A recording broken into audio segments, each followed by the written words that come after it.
सासू माँ ने अपनी बहू से बोला, बहू, तुमने कमरे में एसी चलती छोड़ दी है और बाहर घूम रही हो।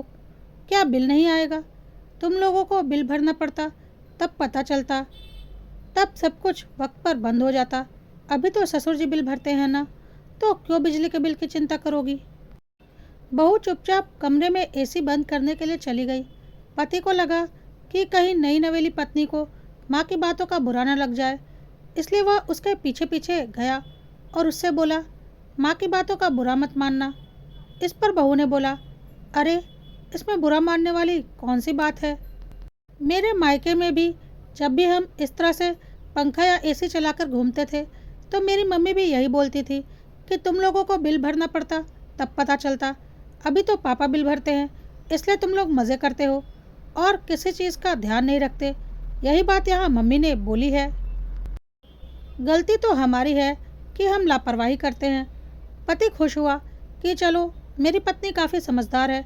सासू माँ भी कमरे के बाहर खड़ी होकर पति पत्नी की बातें सुन रही थी, क्योंकि उन्हें भी लगा था कि कहीं उनकी बातों का बुरा मानकर उनकी बहू उनके बेटे को उनके खिलाफ भड़का ना दे। लेकिन उन्हें भी तसल्ली हुई कि उनकी बहू काफ़ी समझदार है। इसी तरह से एक दिन सासू माँ काफ़ी देर से फ़ोन पर बातें कर रही थी और उनका खाना ठंडा हो रहा था।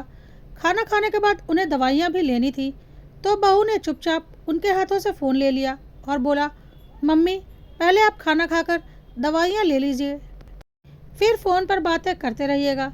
सासू माँ ने तीखी नज़रों से बहू को घूरा और बोला, बहू, तुम बहू हो तो बहू बनकर रहो, मेरी सास बनने की कोशिश मत करना। हिम्मत कैसे हुई तुम्हारी मेरे हाथों से मोबाइल लेने की? आइंदा ऐसी गलती मत करना। कहकर सासू माँ वहाँ से चली गई। बहू की आंखों में आंसू आ गए थे। थोड़ी देर के बाद सासू माँ रसोई घर की तरफ पानी लेने के लिए जा रही थी कि उन्हें बहू की बातें सुनाई पड़ी। बहू रसोई घर में अपनी माँ से फ़ोन पर बातें कर रही थी और बोल रही थी, माँ, मैं तो सासू माँ को आपकी तरह अपनी मम्मी मानती हूँ और उनकी किसी भी बात का बुरा नहीं मानती। जैसे आप मुझे डांटती थी, वैसे ही वह भी मुझे डांटती हैं और मुझे बिल्कुल भी बुरा नहीं लगता, क्योंकि आखिर वह भी तो मेरी माँ है। लेकिन मम्मी, वह मुझे अपनी बेटी की तरह नहीं मानती। मैं आपके हाथों से फ़ोन लेकर पहले खाना खाने के लिए जब भी बोलती थी, तब आप कितने प्यार से मेरे सिर पर हाथ रखकर बोलती थी कि मेरा कितना ख्याल रखती है तू। लेकिन जब सासू माँ के साथ इसी हक से मैंने फ़ोन लेकर खाना खाने की बात कही, तो सासू माँ ने मुझे बहुत ज़ोर से डांटा और बोला, बहू हो तो बहू बनकर रहो, सास बनने की कोशिश मत करो। मम्मी, मैं तो बस इतना चाहती थी कि वह वक्त पर दवाई ले लें। लेकिन मम्मी, आज मुझे समझ में आ गया, बहू चाहे कितनी भी कोशिश कर ले सास ससुर को माँ बाप मानने की, लेकिन सास ससुर कभी भी बहू को बेटी जैसा प्यार और हक नहीं दे सकते, बल्कि वह हमेशा उसे एक बाहरी सदस्य ही समझेंगे।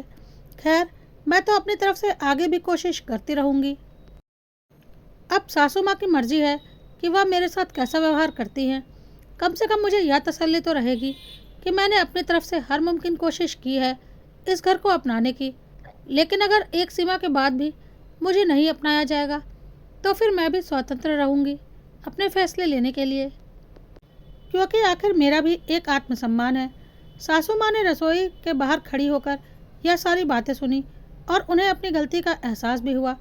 उन्हें समझ में आ गया कि यदि रिश्तों को बचाकर रखना है, तो अपने व्यवहार में सुधार लाना पड़ेगा और बहू को उस घर की बहू होने का सम्मान देना पड़ेगा, क्योंकि रिश्ते दोनों तरफ से चलते हैं। एक तरफा रिश्ते बस ढोए जाते हैं। और सासू माँ ने बहू को गले से लगा लिया और बोला, बेटा, आज से तू ही मेरी दवाइयाँ टाइम पर दिया करेगी, और अगर मैं देर करूँ तो मुझे अपनी मम्मी की तरह डांट लगाकर दवाइयाँ खिला देना, क्योंकि अब तुम ही इस घर की बहू हो और इस घर की जिम्मेदारी अब तुम्हारी ही है। इस घर को बनाना और बिगाड़ना अब तुम्हारे हाथों में है। बस यह समझ लो, मैं हर कदम पर तुम्हारे साथ हूँ। सासू माँ ने अपनी समझदारी से रिश्तों को बिखरने से बचा लिया था और साथ ही अपनी गलती भी सुधार ली और एक परिवार टूटने से बच गया।